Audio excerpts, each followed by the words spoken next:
Depuis 5 heures, heure locale, l'état d'urgence est levé en Nouvelle-Calédonie. Ce n'est pas le cas du couvre-feu, de l'interdiction de transporter une arme ou d'acheter de l'alcool. Toujours là aussi, les barrages qu'Emmanuel Macron avait promis de lever. Jacques Serret, le chef de l'État, avec cette décision, prend un pari risqué.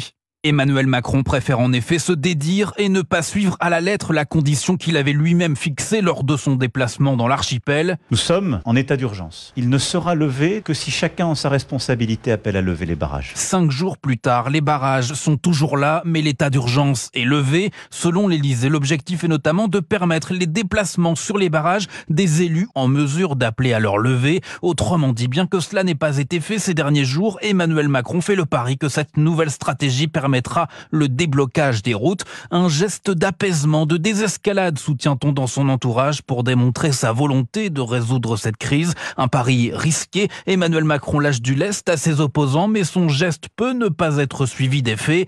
Pour se prémunir d'avance de tout constat d'échec, la présidence a donc pris soin de ne surtout pas fixer d'objectifs précis, de ne pas poser une nouvelle condition avec par exemple une nouvelle date limite pour la levée des barrages. Le pari présidentiel est cette fois celui du temps long. Jacques Serret, tout à l'heure dans le journal de 8h, nous serons en direct de Nouméa pour faire le bilan de ce premier jour sur place sans état d'urgence. Mais